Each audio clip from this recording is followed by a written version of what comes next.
Assalamualaikum warahmatullahi wabarakatuh. Perkenalkan, kami dari kelompok 6 yang beranggotakan saya sendiri, Oktavia Terutami, bersama rekan saya, Inaya Isnaini dan Indah Wulandari. Di sini kami akan mempresentasikan terkait pemeriksaan audit 1.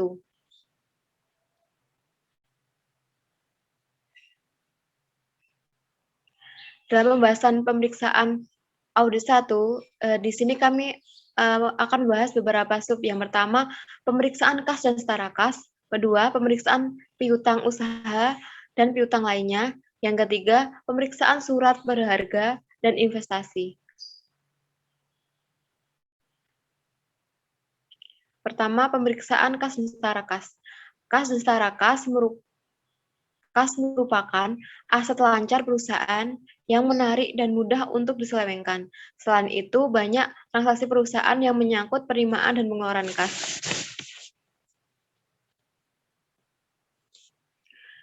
Adapun menurut PSAK, kas dan setara kas. Kas terdiri atas saldo kas dan rekening giro. Setara kas merupakan investasi yang sifatnya sangat likuid, berjangka pendek, dan dengan cepat segera dikonversikan menjadi kas dalam jumlah tertentu tanpa menghadapi risiko perubahan nilai yang signifikan.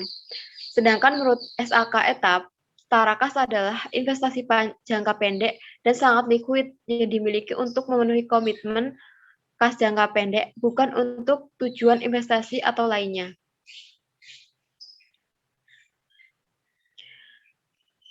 Selanjutnya, contoh kas dan setara kas. Contoh kas dan setara kas diantaranya ada kas kecil, saldo rekening giro di bank, bon sementara, bon kas kecil yang belum direimburse, dan cek tunai yang akan didepositkan.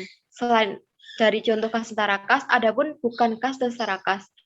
Antara lain ada deposit berjangka, cek mundur, dan cek kosong, dana yang disisikan untuk tujuan tertentu, dan rekening giro yang tidak dapat digunakan. Selanjutnya, ada pun tujuan pemeriksaan kas dan setara kas. Yang pertama, untuk memeriksa apakah terdapat pengendalian internal yang cukup baik atas kas setara kas, serta transaksi penerimaan dan pengeluaran kas dan bank. Kedua, untuk memeriksa apakah saldo kas dan setara kas yang ada di laporan proses keuangan pertanggal neraca betul-betul ada dan dimiliki oleh perusahaan. Yang ketiga, untuk memeriksa apakah semua transaksi yang menyangkut penerimaan dan pengeluaran kas betul-betul terjadi dan tidak ada transaksi yang fiktif. Yang keempat, untuk memeriksa transaksi yang menyangkut penerimaan dan pengeluaran kas sudah dicatat dalam laporan buku penerimaan kas dan pengeluaran kas, tidak ada yang dihilangkan. Yang kelima, untuk memeriksa transaksi yang menyangkut penerimaan dan pengeluaran kas sudah dicatat secara akurat, tidak ada kesalahan perhitungan matematis, dan tidak ada salah postingan dan klasifikasi. Yang keenam, untuk memeriksa transaksi yang menyangkut penerimaan dan pengeluaran kas sudah dicatat pada waktu yang tepat, tidak terjadi pergeseran waktu percatatannya. Yang ketujuh, untuk memeriksa apakah ada pembatasan untuk penggunaan saldo kas dan setara kas. Yang kedelapan, untuk memeriksa seandainya ada saldo kas dan setara kas dalam valuta asing. Yang kesembilan, untuk memeriksa apakah penyajian di laporan posisi keuangan sesuai dengan standar akuntansi keuangan. Selanjutnya ada pun prosedur pemeriksaan kas dan setara kas. Yang pertama, pahami dan evaluasi internal control atas kas dan setara kas serta transaksi penerimaan dan pengeluaran kas dan bank. Yang kedua, buatlah top schedule kas dan setara kas. Yang ketiga, lakukan cash count, di mana pertanggal neraca bisa juga sebelum atau sudah tanggal neraca. Next. Yang keempat, kirim konfirmasi atau dapatkan pernyataan saldo dari kasir. Yang kelima, kirim konfirmasi untuk seluruh rekening bank yang dimiliki oleh perusahaan. Yang keenam, minta rekonsiliasi bank dan lakukan pemeriksaannya.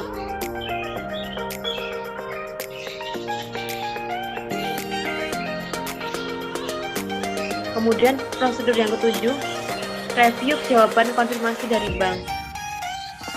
Yang dilakukan oleh Natules, rapat dan perjanjian kredit untuk mengetahui apakah ada pembatasan dari rekening bank yang dimiliki oleh perusahaan. Yang ke-9, periksa interbank transfer kurang lebih 1 minggu sebelum dan sudah tanggal laporan posisi keuangan. Yang ke-10, periksa transaksi kas sesudah tanggal neraca.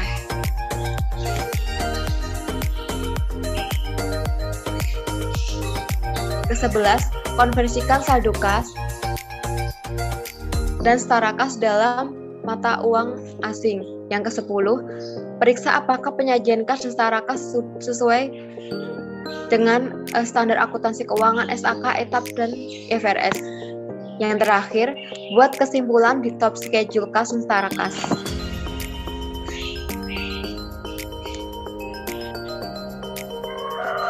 Yang selanjutnya yaitu pemeriksaan piutang usaha dan piutang lainnya. Piutang usaha adalah piutang yang berasal dari penjualan barang dagangan atau jasa secara kredit. Sedangkan piutang lain-lain adalah piutang yang timbul dari transaksi di luar kegiatan usaha normal perusahaan. Yang selanjutnya yaitu contoh piutang. Yang pertama ada piutang usaha, lalu ada wesel tagih, piutang pegawai, piutang bunga, uang muka, dan uang jaminan. Yang selanjutnya yaitu tujuan pemeriksaan atau audit objektif piutang. Yang pertama, untuk mengetahui apakah terdapat pengendalian anggaran yang baik atas piutang dan transaksi penjualan, piutang, dan penerimaan kas. Yang kedua, untuk memeriksa apakah transaksi yang menyangkut penjualan, piutang, dan penerima itu sudah dicatat secara akurat atau belum, dan apakah transaksi tersebut benar-benar terjadi atau tidak. Yang ketiga, untuk memeriksa keabsahan dan keautentikan daripada piutang. Yang keempat, untuk memeriksa kemungkinan tertagihnya piutang dan cukup tidaknya perkiraan pengisian piutang tak tertagih. Yang selanjutnya, untuk mengetahui apakah ada kewajiban bersyarat yang timbul karena pendiskontoan wesel tagih. Yang selanjutnya, untuk mengetahui apakah piutang yang tercantum dalam mata uang asing sudah dikonversi ke dalam rupiah. Lalu untuk memeriksa apakah penyajian piutang di laporan posisi keuangan atau neraca sesuai dengan standar akuntansi yang berlaku.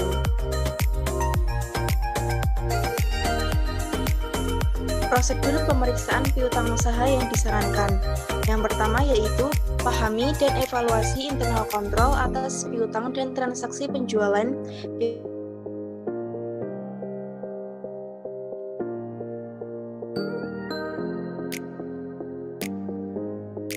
Ketiga, minta aging schedule dari piutang usaha per tanggal laporan posisi keuangan atau neraca yang antara lain menunjukkan nama pelanggan, saldo piutang, umur piutang, dan kalau bisa subsequent collection-nya.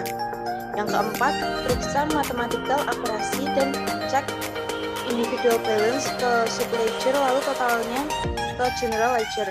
Auditor harus mengecek penjumlahan dan rincian-rincian yang diberikan klien dan saldo masing-masing pelanggan atau pegawai harus dicocokkan dengan saldo menurut subledger piutang usaha, lalu total dari masing-masing rincian dicocokkan dengan saldo general ledger-nya. Yang kelima, tes cek umur piutang dari beberapa customer ke subledger piutang dan sales invoice. Pengecekan nomor piutang usaha merupakan prosedur audit yang penting karena akan mempengaruhi penilaian cukup tidaknya pengisian piutang usaha tak tertagih. Yang keenam yaitu kirimkan konfirmasi piutang yang ditandatangani klien dan ditujukan kepada pelanggan untuk meminta konfirmasi mengenai saldo utang pelanggan pada tanggal tertentu. Yang ketujuh yaitu periksa subsequent collection dengan memeriksa buku kas dan bukti penerimaan kas untuk periode sesudah tanggal laporan posisi keuangan atau neraca sampai mendekati tanggal penyelesaian pemeriksaan lapangan. Yang kedelapan yaitu periksa apakah ada wesel tagih yang didiskontokan untuk mengetahui kemungkinan adanya kontingen liability. Yang kesembilan yaitu periksa dasar penentuan allowance for bad debts dan periksa apakah jumlah yang disediakan oleh klien sudah cukup dalam artian tidak terlalu besar dan tidak terlalu kecil. Yang ke-10 yaitu tes sales cut off dengan jalan memeriksa sales invoice, credit note, dan lain-lain lebih kurang 2 minggu sebelum dan sesudah tanggal laporan posisi keuangan atau neraca. Yang ke-11 yaitu periksa apakah ada faktur penjualan dari tahun yang diperiksa yang dibatalkan dalam periode berikutnya. Yang ke-12, periksa notulen rapat, surat-surat perjanjian, jawaban, konfirmasi bank, dan korespondens file untuk mengetahui apakah ada piutang yang dijadikan sebagai jaminan. Yang ke-13 yaitu lakukan prosedur analisis terhadap piutang dan penjualan.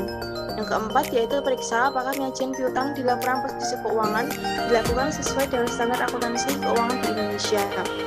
Yang terakhir yaitu tarik kesimpulan mengenai kewajaran saldo piutang yang diperiksa.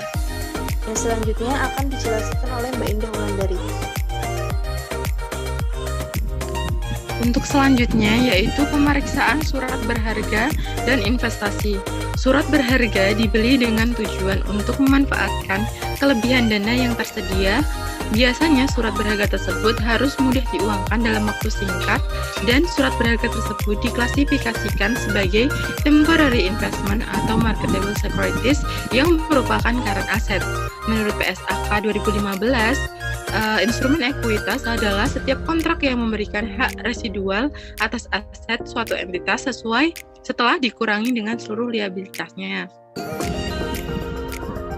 Untuk selanjutnya yaitu klasifikasi dari efek-efek tersebut, yaitu yang pertama dimiliki hingga jatuh tempo atau held to maturity, yang kedua diperdagangkan atau trading, yang ketiga tersedia untuk dijual atau available for sale.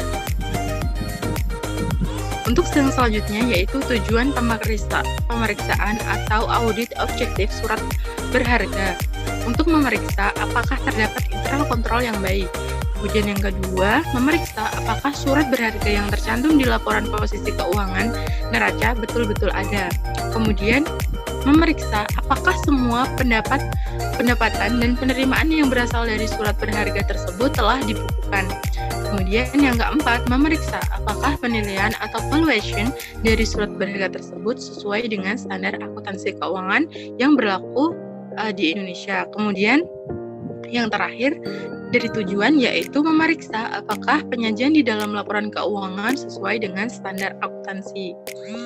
Selanjutnya yaitu terkait prosedur pemeriksaan surat berharga yang disarankan. Kemudian yang pertama, pelajari dan evaluasi internal control.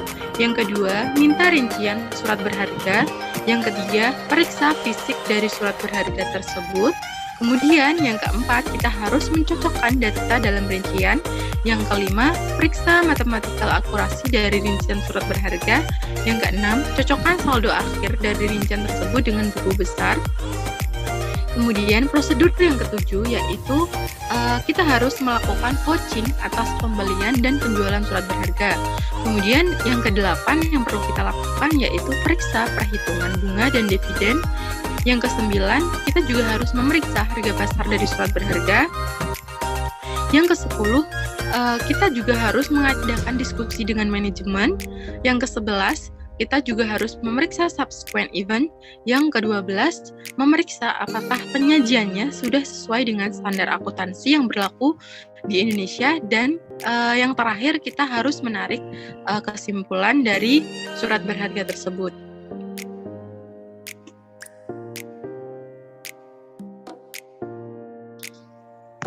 Terima kasih presentasi dari kami. Apabila ada salah kata, mohon maaf.